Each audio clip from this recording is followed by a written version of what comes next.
continuación de la lectura del libro Patología de Robbins. Capítulo 1. Respuestas celulares ante el estrés y las agresiones por tóxicos. Adaptación, lesión y muerte. Acumulaciones intracelulares. Página 32. Una de las manifestaciones de los trastornos metabólicos en las células es la acumulación intracelular de una cantidad anormal de distintas sustancias. Estas sustancias que se acumulan pueden ser de dos grandes tipos. Primero, una sustancia celular normal, como el agua, los lípidos, las proteínas y los hidratos de carbono, pero acumulados en exceso. Segundo, una sustancia anormal que puede ser exógena, como un mineral o los productos de agentes infecciosos, o endógena, como un producto de la síntesis o metabolismo anormal.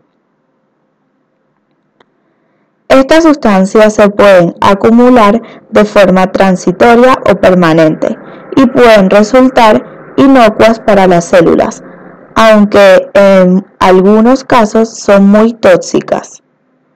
Las sustancias pueden localizarse en el citoplasma, con frecuencia dentro de fagolisosomas o en el núcleo. En algunos casos, la célula puede ser la responsable de la producción de la sustancia anormal, mientras que en otros se limita a almacenar productos de procesos patológicos que suceden en otros lugares del cuerpo. Muchos procesos condicionan acumulaciones intracelulares anormales, pero la mayor parte se puede atribuir a 4 tipos de trastornos. Primero, una sustancia endógena normal se produce a una velocidad normal o aumentada, pero la velocidad del metabolismo es inadecuada para su eliminación. Ejemplos de este tipo de procesos son el cambio graso hepático y la reabsorción de las gotas de proteínas en los túbulos renales.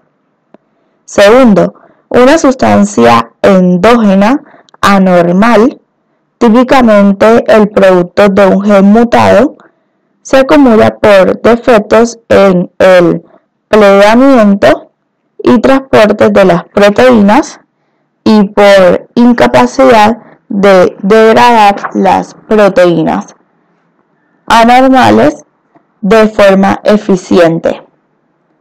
Ejemplos de este grupo son la acumulación de alfa-1 antitripsina mutada en los hepatocitos y de diversas proteínas mutadas en los trastornos degenerativos del sistema nervioso central. Tercero, una sustancia endógena normal se acumula por defectos, en general hereditarios, en las enzimas necesarias para el metabolismo de la sustancia. Ejemplos de enfermedades de este tipo son los defectos genéticos en las enzimas implicadas en el metabolismo de los lípidos y los hidratos de carbono, que condicionan la acumulación intracelular de esta sustancia, especialmente en los lisosomas. Las enfermedades por depósito de este grupo se comentan en el capítulo 5. Y cuarto, se deposita una sustancia exógena anormal y se acumula porque la célula no dispone de maquinaria enzimática para degradar la sustancia ni tiene capacidad para transportarla a otros sitios. La acumulación de partículas de carbón y sustancias químicas no susceptibles de ser metabolizadas, como el sílice, son ejemplos de este tipo de alteración. En muchos casos, si la sobrecarga se puede controlar o interrumpir, la acumulación será reversible. En los trastornos hereditarios por depósito, esta acumulación es progresiva y la sobrecarga produce lesiones celulares, que en algunos casos culminan con la muerte del tejido y del paciente. Lípidos. Todos los tipos fundamentales de lípidos se pueden acumular en las células: triglicéridos, colesterol y sus ésteres, y fosfolípidos. Los fosfolípidos son componentes de las fibras de mielina presentes en las células necróticas. Además, los complejos anormales de lípidos e hidratos de carbono se acumulan en las enfermedades por depósito lisosómico. Nosotros nos vamos a concentrar en las acumulaciones de triglicéridos y colesterol. Esteatosis, cambio graso. El término esteatosis y cambio graso describe una acumulación anormal de triglicéridos dentro de las células parenquimatosas. Es frecuente encontrar cambio graso en el hígado por ser el principal órgano implicado en el metabolismo de las grasas, aunque se describe también en el corazón, músculo y riñón. Las causas de la esteatosis incluyen toxinas, malnutrición proteica, diabetes mellitus, obesidad y anorexia. En los países en vías de desarrollo, las causas más frecuentes de cambio graso hepático importante, es decir, hígado graso, son el alcoholismo y la hepatopatía grasa no alcohólica, que con frecuencia se asocia a diabetes y obesidad. Distintos mecanismos explican la acumulación de triglicéridos hepáticos. Los ácidos grasos libres del tejido adiposo o la comida ingerida son transportados en condiciones normales al interior de los hepatocitos. Dentro del hígado se esterifican a triglicéridos, se convierten en colesterol o fosfolípidos, o se oxidan a cuerpos cetónicos. Algunos ácidos grasos se sintetizan también a partir del acetato. La liberación de triglicéridos de los hepatocitos necesita de la asociación de apoproteínas para sintetizar las lipoproteínas que pueden ser transportadas por la sangre hacia los tejidos. La acumulación excesiva de triglicéridos a nivel hepático se puede deber a una entrada excesiva o un metabolismo y exportación defectuoso de los lípidos. Varios de estos defectos se inducen por el alcohol, una toxina hepática que altera la función mitocondrial y microsomal, aumentando la síntesis y reduciendo la degradación de los lípidos.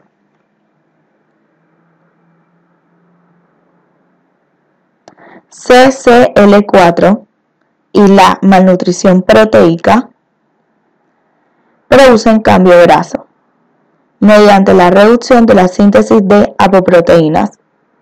La hipoxia inhibe la oxidación de los ácidos grasos y el ayuno aumenta la movilización de los ácidos grasos desde las reservas periféricas. La importancia del cambio graso depende de la causa y la intensidad de la acumulación. Cuando es leve, no afecta a la función celular, pero un cambio graso más grave puede alterar la función celular y ser un preludio de la muerte celular.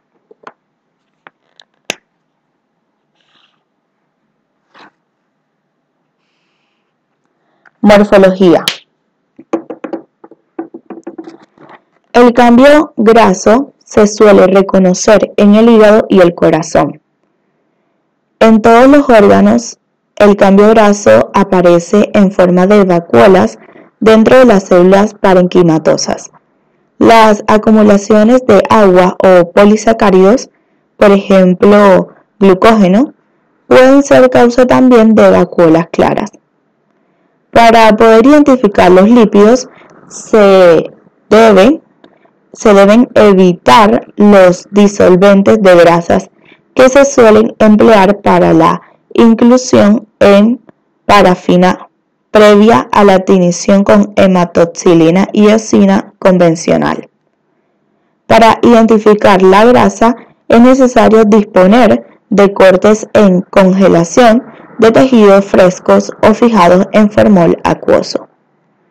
Los cortes se pueden teñir con sudán o aceite rojo. Colorantes, ambos que dan un color rojo anaranjado a los lípidos que contienen la célula. La reacción del ácido periódico de Schiff asociada a la digestión por la enzima diastasa se emplea para identificar el glucógeno, aunque es inespecífica. Cuando no se pueden identificar grasas ni polisacáridos en una vacuola clara, se asume que contiene agua o líquido en escaso contenido de proteínas. Hígado. En el hígado, el cambio graso leve puede no inducir alteraciones macroscópicas. Cuando se acumula de forma progresiva grasa, el órgano aumenta de tamaño y cada vez resulta más amarillo, hasta que, en los casos extremos, puede pasar 2 a 4 veces lo normal y quedar convertido en un órgano brillante, amarillento, grasiento y suave. El cambio graso comienza con el desarrollo de diminutas inclusiones rodeadas de membrana, liposomas, estrechamente apuestas al retículo endoplasmático. La acumulación de grasa se reconoce por primera vez con microscopio óptico con pequeñas vacuolas en el citoplasma que rodea al núcleo. Cuando el proceso progresa, las vacuolas coalescen, dando lugar a espacios claros que desplazan el núcleo hacia la periferia celular. En ocasiones, las células contiguas se rompen y los glóbulos de grasa que albergan se fusionan, provocando los llamados quistes grasos. Corazón. Es posible encontrar lípidos dentro del músculo cardíaco en forma de pequeñas gotículas que adoptan dos patrones. En uno de ellos, la hipoxia moderada prolongada, como la que se produce en la anemia grave, provoca depósitos intracelulares de grasa, que dan lugar a bandas de miocardio amarillento visibles macroscópicamente y que alternan con bandas de miocardio más oscuro, pardo rojizo y no afectado. El segundo patrón de cambio graso se asocia a la hipoxia más importante o a ciertas formas de miocarditas, por ejemplo, infección por difteria, y se encuentra una afectación más uniforme de los miocardiocitos. Colesterol y ésteres de colesterol. El metabolismo celular del colesterol, que se analiza en detalle en el capítulo 5, está regulado de forma estrecha, de manera que la mayor parte de las células emplean el colesterol para la síntesis de las membranas celulares sin que se acumulen colesterol o ésteres del mismo a nivel intracelular. Las acumulaciones que se manifiestan a nivel histológico como vacuolas intracelulares se reconocen en varios procesos patológicos. Aterosclerosis. En las placas aterosclerosis, las células musculares lisas y los macrófagos de la capa intimal de la aorta y las grandes arterias se rellenan de vacuolas lipídicas, la mayoría de ellas constituidas por colesterol y ésteres de colesterol Estas células adoptan un aspecto espumoso y sus agregados intimales son la causa de las placas de ateroma amarillentas cargadas de colesterol de este grave trastorno. Algunas de estas células repletas de grasa se pueden romper y liberar lípidos hacia el espacio extracelular. Los mecanismos de acumulación de colesterol en la aterosclerosis se analizan de forma detallada en el capítulo 11. Los ésteres extracelulares de colesterol se pueden cristalizar en forma de agujas largas, que dan lugar a hendiduras evidentes en los cortes de tejido. Xantomas. La acumulación intracelular de colesterol dentro de los macrófagos es también característica de los estadios de hiperlipidemia adquiridos y hereditarios. Se encuentran cúmulos de células espumosas en el tejido conjuntivo subepitelial de la piel y en los tendones, donde dan lugar a masas tumorales llamadas xantomas.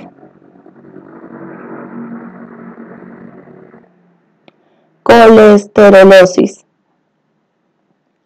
Se refiere a la acumulación focal de macrófagos cargados de colesterol en la lámina propia vesicular.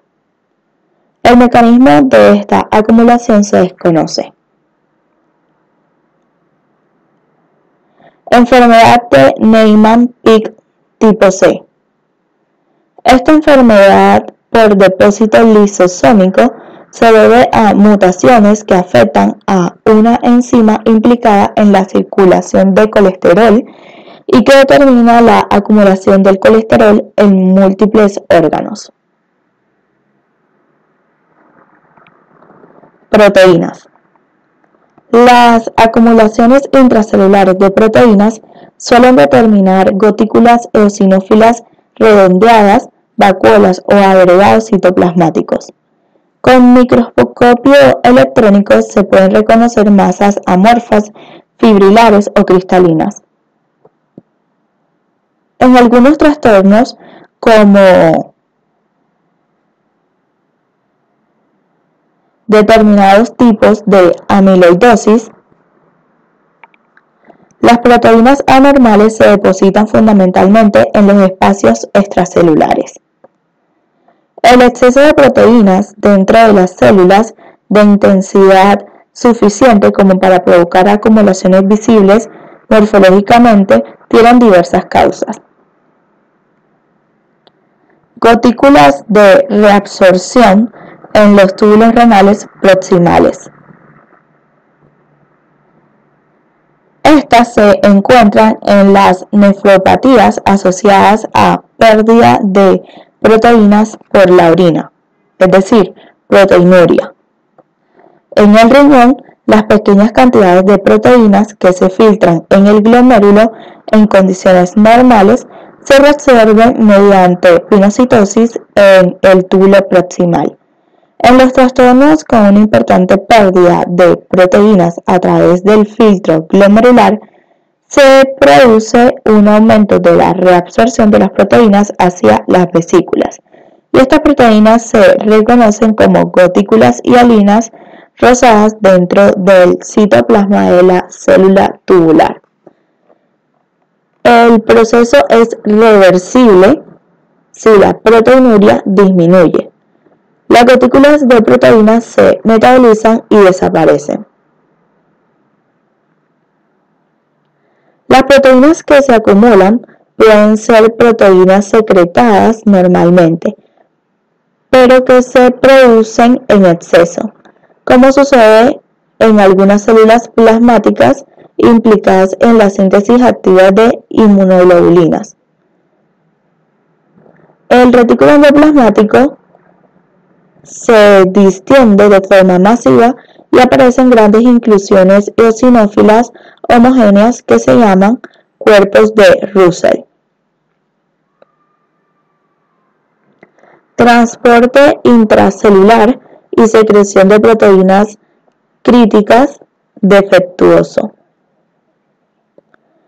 En la deficiencia de alfa-1 antitripsina, las mutaciones de las proteínas retrasan de un modo significativo su plegamiento, lo que permite la aparición de productos intermedios plegados de forma parcial, que se agregan en el retículo endoplasmático del hígado y no se secretan.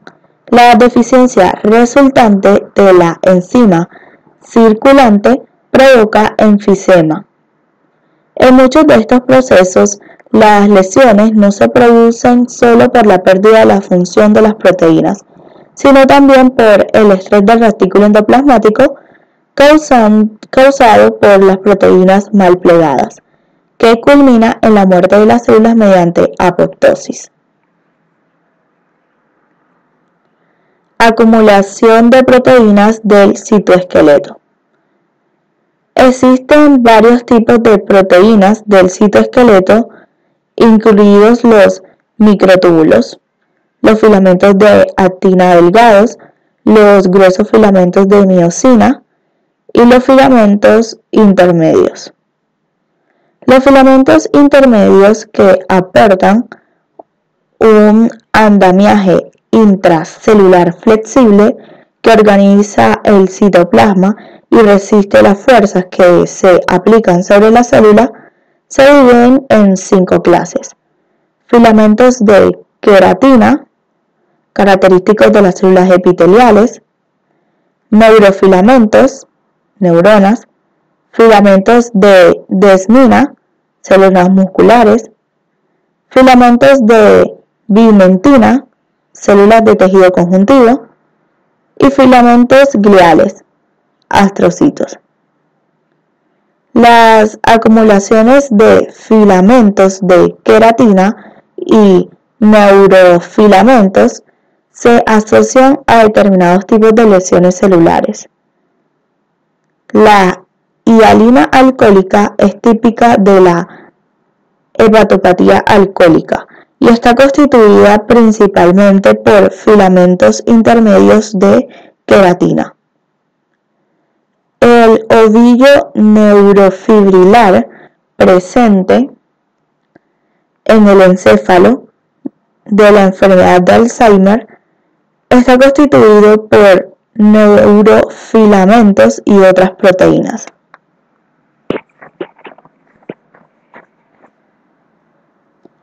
Agregación de proteínas anormales.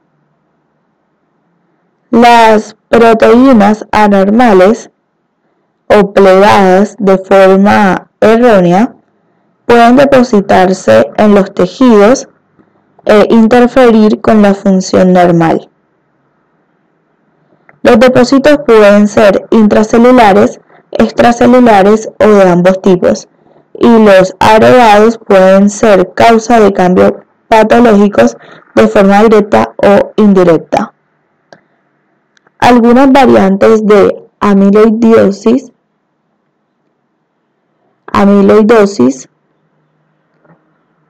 se clasifican dentro de este grupo de enfermedades. Estos trastornos se llaman en ocasiones proteinopatías o enfermedades por agregación de proteínas. Cambio hialino.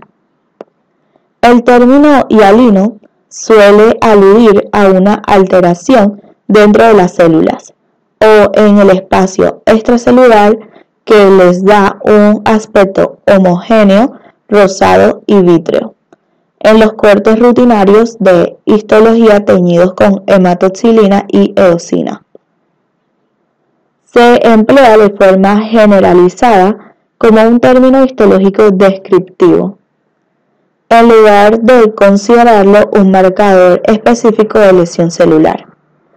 Este cambio morfológico se debe a una serie de alteraciones diversas y no representa un patrón de acumulación específica. Las acumulaciones intracelulares de proteínas que se han comentado antes son ejemplos de depósitos hialino intracelulares. La hialina extracelular ha resultado más difícil de analizar.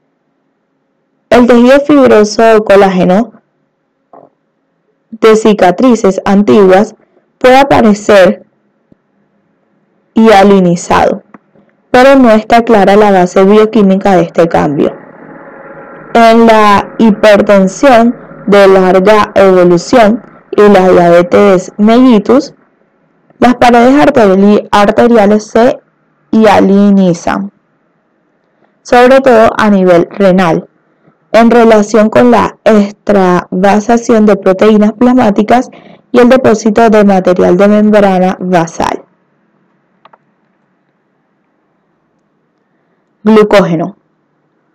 El glucógeno es una fuente de energía de acceso rápido que se almacena en el citoplasma de las células sanas. El depósito intracelular excesivo de glucógeno se observa en pacientes con una alteración del metabolismo de la glucosa o del glucógeno. Independientemente de la situación clínica, las masas de glucógeno se reconocen como vacuolas claras dentro del citoplasma. El glucógeno se disuelve en fijadores acuosos y para poder localizarlos, los tejidos se deben fijar en alcohol absoluto. La tinición con carmín de Betz o la reacción de APS da un color rosa-violeta al glucógeno y la digestión con diastasa de un corte paralelo previo a la tinición sirve como control adicional porque hidroliza el glucógeno. La diabetes mellitus es el principal ejemplo de un trastorno del metabolismo de la glucosa. En este proceso se encuentra glucógeno en las células epiteliales de los túbulos renales, en los hepatocitos, en las células beta de los islotes de Langerhans y en los miocardiocitos.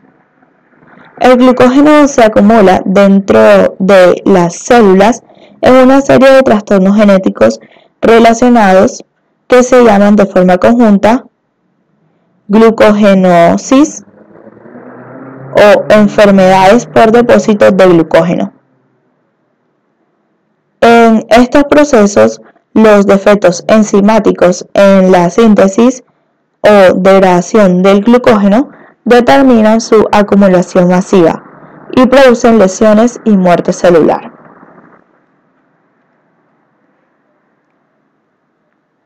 Pigmentos.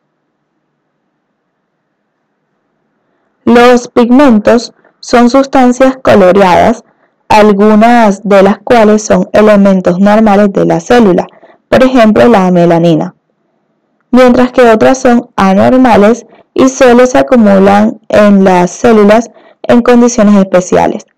Los pigmentos pueden ser exógenos, es decir, proceder del exterior del organismo, o endógenos que se sintetizan dentro del cuerpo. Pigmentos exógenos. El pigmento exógeno más frecuente es el carbón, o sea, polvo de carbón, un contaminante ubicuo del aire en la vida urbana. Cuando se inhala, es captado por los macrófagos alveolares y se transporta a través de los canales linfáticos a los ganglios linfáticos regionales de la región traqueobronquial.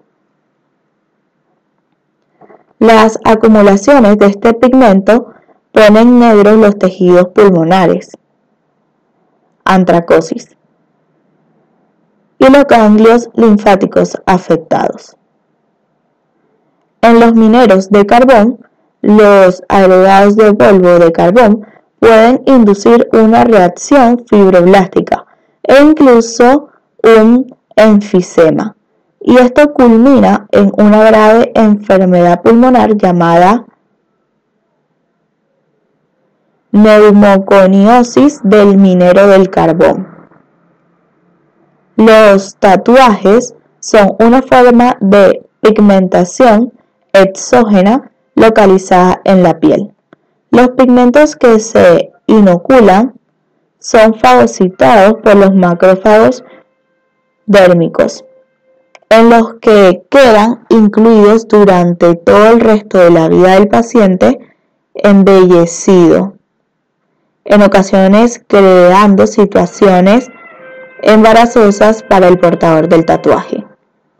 Los pigmentos no suelen inducir ninguna reacción inflamatoria. Pigmentos endógenos. La lipofusina es un pigmento insoluble llamado también lipocromo o pigmento del desgaste. La lipofusina está constituida por polímeros de lípidos y fosfolípidos que forman complejos con las proteínas, lo que sugiere que se forman mediante la peroxidación lipídica de los lípidos poliinsaturados de las membranas subcelulares. La lipofusina no resulta tóxica para la célula o sus funciones. Su importancia radica en que se trata de un signo certero de lesiones por radicales libres y peroxidación lipídica. El término procede del latín fuscus, pardo, porque los lípidos son pardos.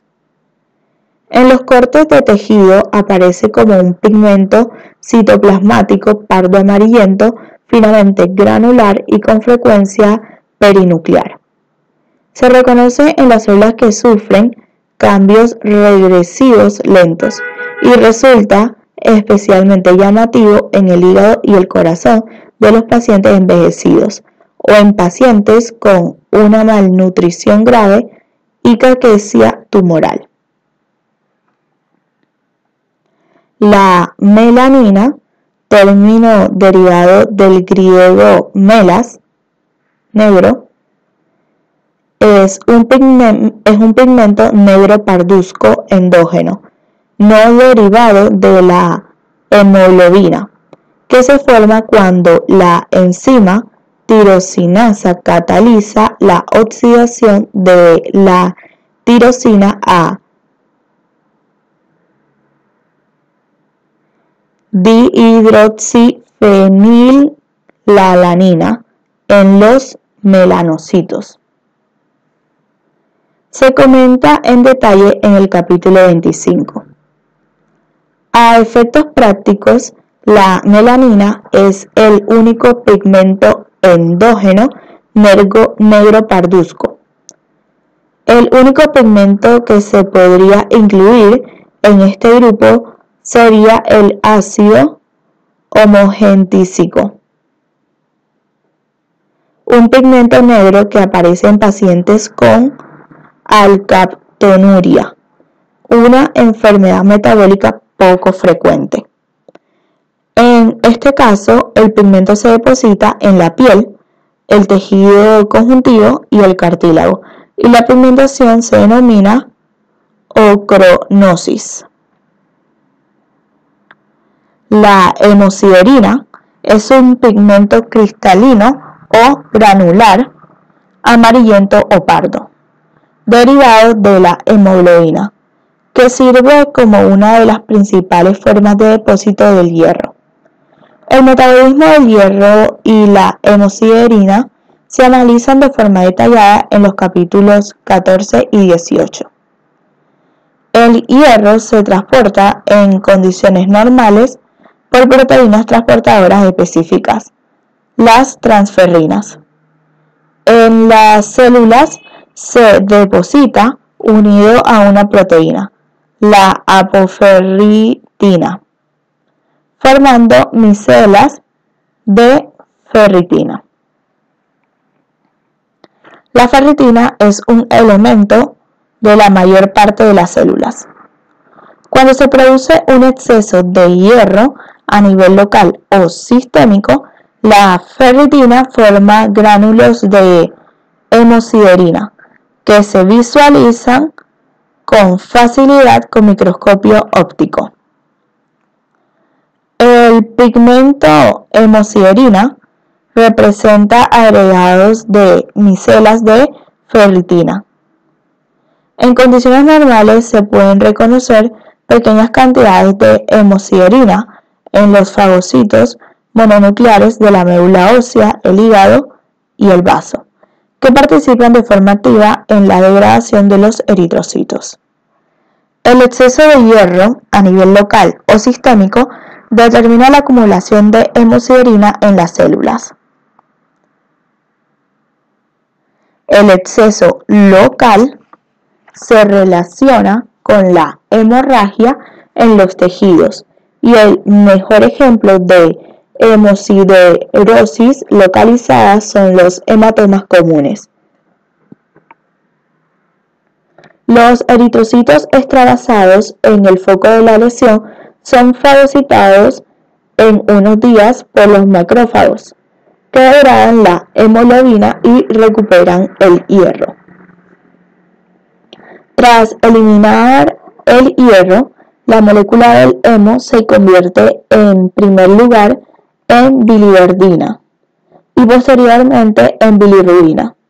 De forma paralela, el hierro liberado del hemo se incorpora a la ferritina y al final a la hemosiderina. Estas conversiones explican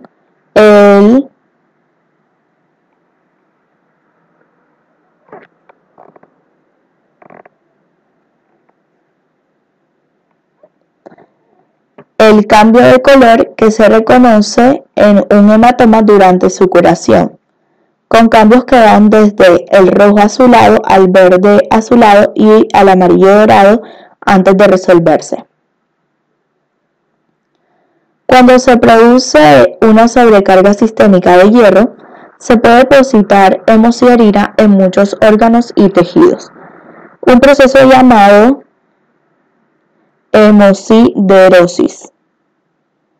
Las principales causas de hemosiderosis son aumento de la absorción del hierro de la dieta, anemias hemolíticas en las que los eritrocitos liberan cantidades anormales de hierro y transfusiones de sangre repetidas porque los eritrocitos transfundidos son una carga exógena de hierro. Estos procesos se comentan en el capítulo 18. Morfología. El pigmento férrico se ve como un pigmento granular dorado y tosco que se localiza en el citoplasma celular. Se puede visualizar dentro de los tejidos mediante la reacción histoquímica del azul de Prusia, en la que el ferrocianuro potásico incoloro se convierte por el hierro en ferrocianuro férrico de color negro azulado. Cuando la causa subyacente es la degradación localizada de eritrocitos por motivos desconocidos, la hemosiderina se encuentra inicialmente en los fagocitos de la zona.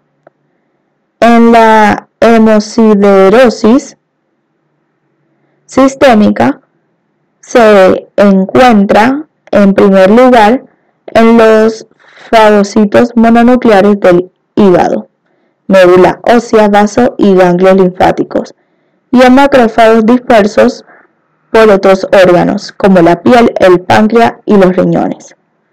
Cuando se acumula de forma progresiva, se produce una pigmentación de las células parenquimatosas de todo el cuerpo, sobre todo hígado, páncreas, corazón y órganos endocrinos.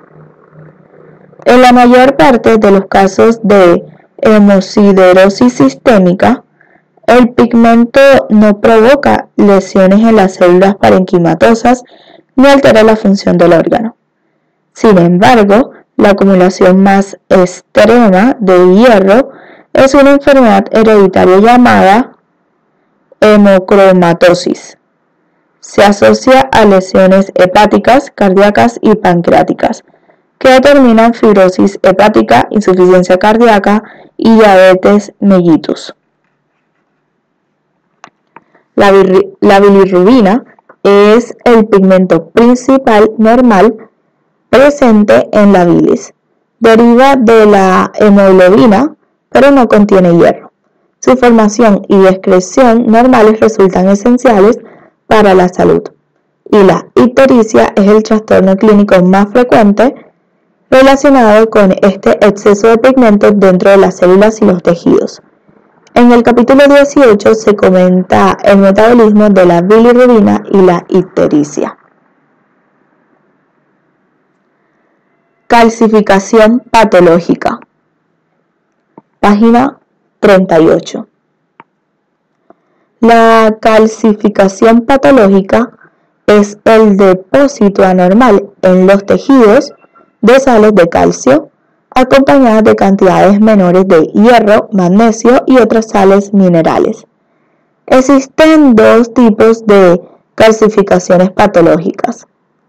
Cuando el depósito tiene lugar de forma local en tejidos que se está muriendo, se llama calcificación distrófica. Se produce a pesar de unas concentraciones normales de calcio en pacientes sin alteraciones del metabolismo del calcio.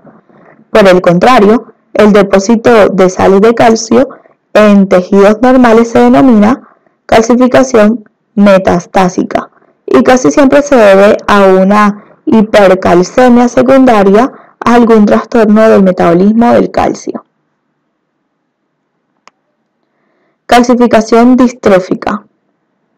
La calcificación distrófica se encuentra en zonas de necrosis, tanto coagulativa como gaseosa, o por licuefacción, y también en zonas de necrosis enzimática de la grasa.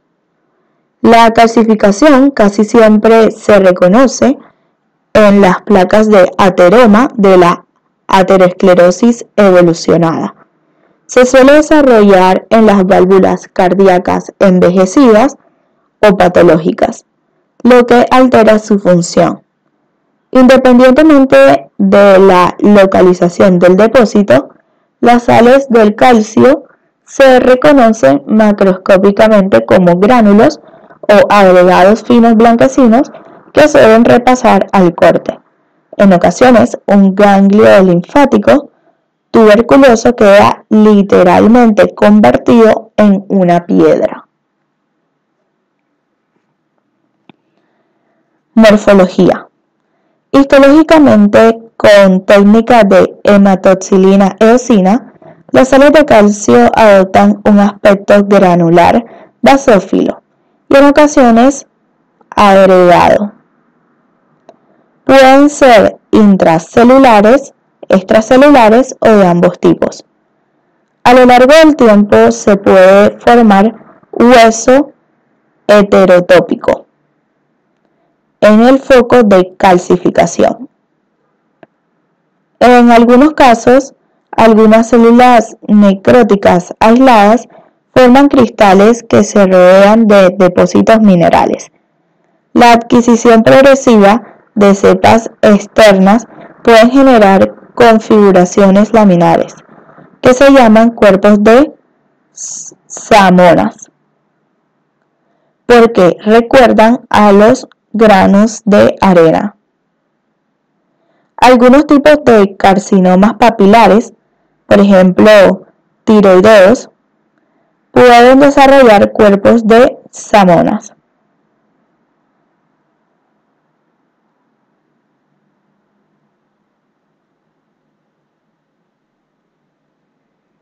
Es decir, cuerpos de Samoma. En la asbestosis, las sales de calcio y hierro se unen sobre las espículas largas y delgadas de amianto a nivel pulmonar y dan lugar a exóticas formas de pesas. Patogenia. En la patogenia de la calcificación distrófica, la vía final común es la formación de mineral de fosfato cálcico cristalino en forma de una apatita, parecida a la hidroxiapatita del hueso. Se cree que el calcio se concentra en vesículas rodeadas de membrana en las células a través de un proceso que se inicia por las lesiones de la membrana y que sigue varios pasos. Primero, el ion calcio se liga a los fosfolípidos presentes en la membrana de la vesícula. Segundo, las fosfatasas asociadas a la membrana generan grupos fosfato que se unen al calcio. Tercero, el ciclo de unión del calcio y el fosfato se repite, lo que aumenta las concentraciones locales y produce un depósito cerca de una membrana. Y cuarto, se produce un cambio estructural en la disposición de los grupos de calcio y fosfato, que da lugar a un microcristal que se puede propagar y originar más depósitos de calcio. Aunque se puede considerar que la calcificación distrófica es un mero indicio de una lesión celular previa, con frecuencia es causa de disfunción orgánica. Así se produce, por ejemplo, en la enfermedad valvular calcificada y la aterosclerosis, como se analizará en el comentario sobre estos procesos. Calcificación metastásica. Página 38. La calcificación metastásica puede afectar a tejidos normales cuando existe una hipercalcemia. La hipercalcemia agrava también la calcificación distrófica. Se describen 4 causas fundamentales de hipercalcemia. Primero, aumento de la secreción de hormona paratiroidea con la consiguiente reabsorción ósea, como sucede en el hiperparatiroidismo por tumores de la paratiroides y en la secreción ectópica de la proteína relacionada con la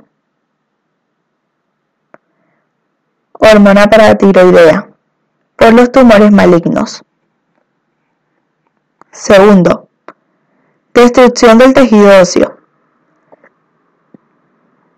secundaria a tumores medulares primarios o metástasis esqueléticas difusas, recambio óseo acelerado o inmovilización.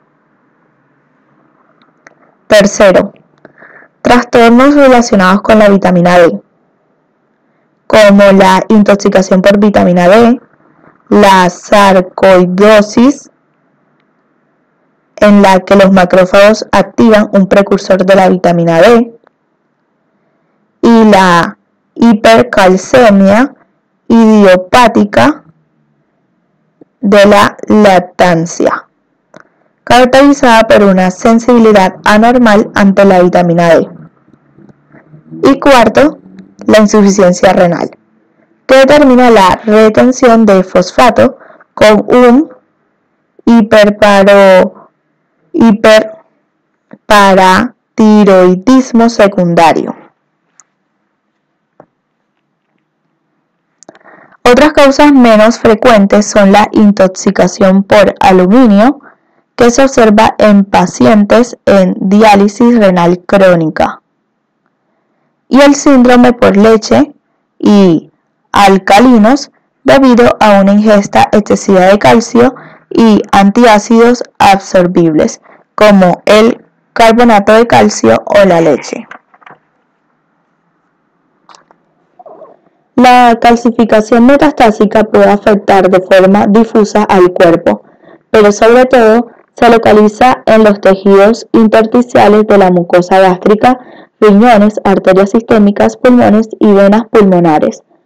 Aunque estos tejidos son bastante distintos, todos ellos excretan ácido y muestran un compartimiento interno alcalino que los predispone a las calcificaciones metastásicas. En todos estos lugares, las sales de calcio se parecen a nivel morfológico a las descritas en la calcificación distrófica. Por tanto, pueden aparecer en forma de depósitos amorfos no cristalinos o en otros momentos como cristales de hidroxiapatita.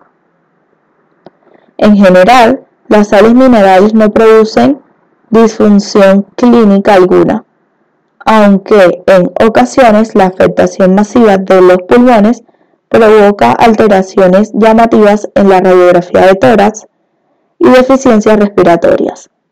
Los depósitos masivos a nivel renal pueden causar lesiones renales con el tiempo. Envejecimiento celular, página 39.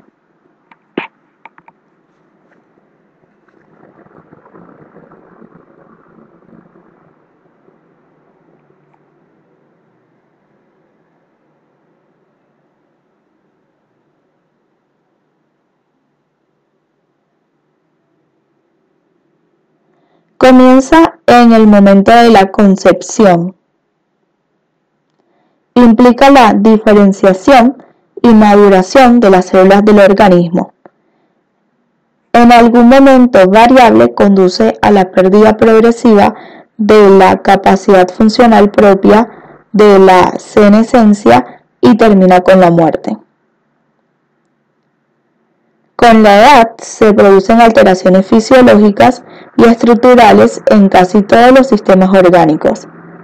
El envejecimiento de los individuos viene condicionado en gran parte por los factores genéticos, la dieta, las condiciones sociales y la aparición de enfermedades relacionadas con la edad, como la aterosclerosis, la diabetes o la artrosis.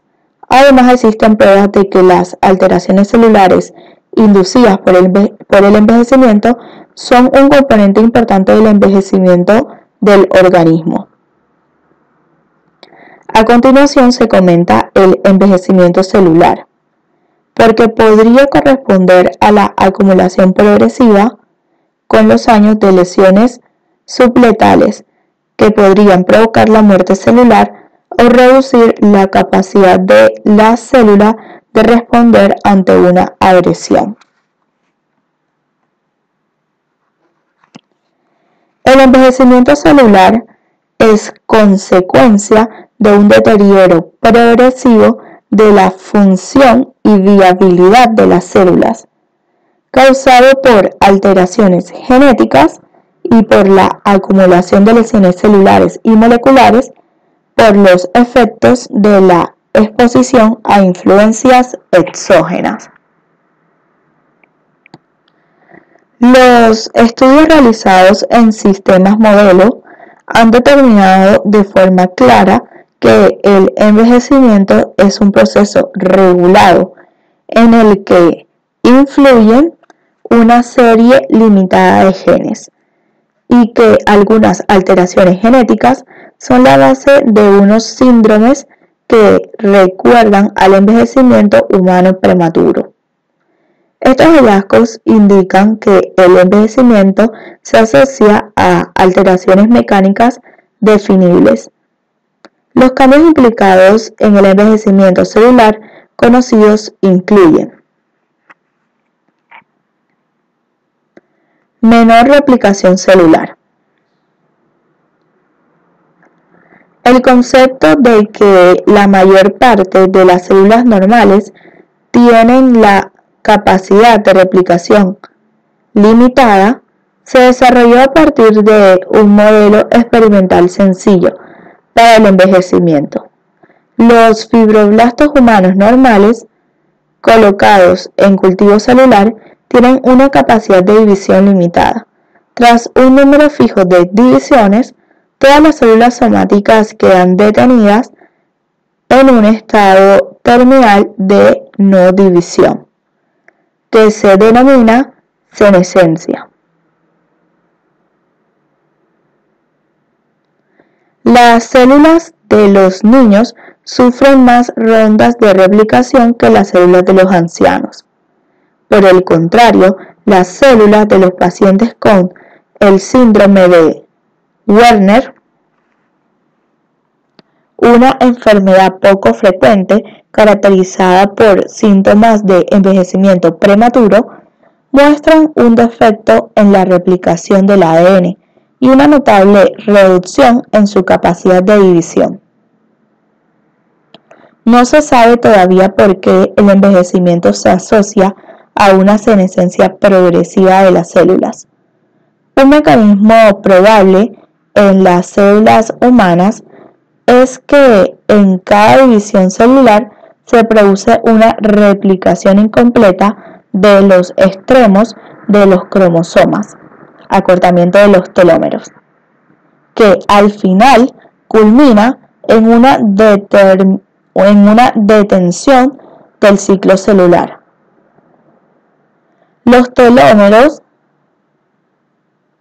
son secuencias repetidas cortas del ADN, localizadas en los extremos lineales de los cromosomas y que son importantes para asegurar la replicación completa de estos extremos y proteger la región terminal de los cromosomas de la fusión y degradación.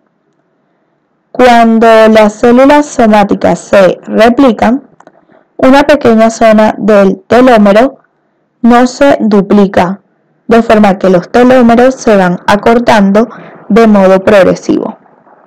Al producirse este acortamiento, los extremos de los cromosomas no se pueden proteger y se reconocen como ADN roto, lo que activa la respuesta frente a una lesión del ADN y emite señales para la detención del ciclo celular. La longitud de los telómeros se mantiene normalmente gracias a la adición de nucleótidos mediante una enzima llamada telomerasa. La telomerasa es un complejo ARN proteína especializado que utiliza su propio ARN como modelo para añadir nucleótidos en los extremos del cromosoma. La actividad de la telomerasa se reprime gracias a unas proteínas reguladoras que aportan un mecanismo para percibir la longitud de los telómeros y limitar una elongación innecesaria. La actividad de la telomerasa es máxima en las células germinales y se encuentra en niveles menos importantes en la mayor parte de los tejidos somáticos. Por tanto, cuando las células somáticas se dividen, sus telómeros se acortan y abandonan el ciclo celular, lo que impide generar nuevas células para sustituir a las lesionadas. Por tanto, la acumulación de células senescentes y el agotamiento de los depósitos de células madre por la senescencia contribuyen al envejecimiento. Por el contrario, en las células cancerosas inmortales, la telomerasa se reactiva y los telómeros son estables, lo que sugiere que el mantenimiento de la longitud de los telómeros puede ser importante, posiblemente esencial, dentro de la formación de los tumores. A pesar de estas interesantes observaciones, todavía se debe establecer bien la relación entre la actividad de la telomerasa y la longitud de los telómeros y el envejecimiento y el cáncer. Es posible inducir también la senescencia replicativa mediante el aumento de la expresión del inhibidor del ciclo celular P16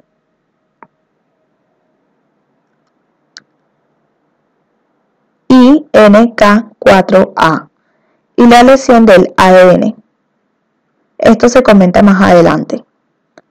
Se ignora cómo pueden contribuir estos factores al envejecimiento normal. Acumulación de lesiones metabólicas y genéticas. La duración de la vida de una célula viene determinada por un equilibrio entre las lesiones secundarias a los acontecimientos metabólicos que suceden dentro de la célula y las respuestas compensadoras moleculares que permiten reparar estas lesiones. Un grupo de productos con capacidad tóxica del metabolismo normal son las especies reactivas del oxígeno. Como se ha visto antes, estos productos intermedios de la fosforilación oxidativa producen modificaciones covalentes en las proteínas, los lípidos y los ácidos nucleicos. Se podría potenciar el daño oxidativo por la exposición ambiental repetida a algunos factores, como la radiación ionizante, la disfunción mitocondrial o la reducción de los mecanismos de defensa antioxidantes con la edad.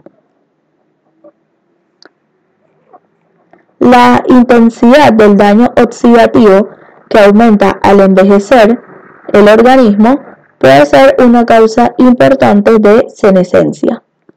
Las siguientes observaciones parecen apoyar esta idea. Primero, la variación de la longevidad en las distintas especies se correlaciona de forma inversa con la velocidad de generación por parte de las mitocondrias del radical anión.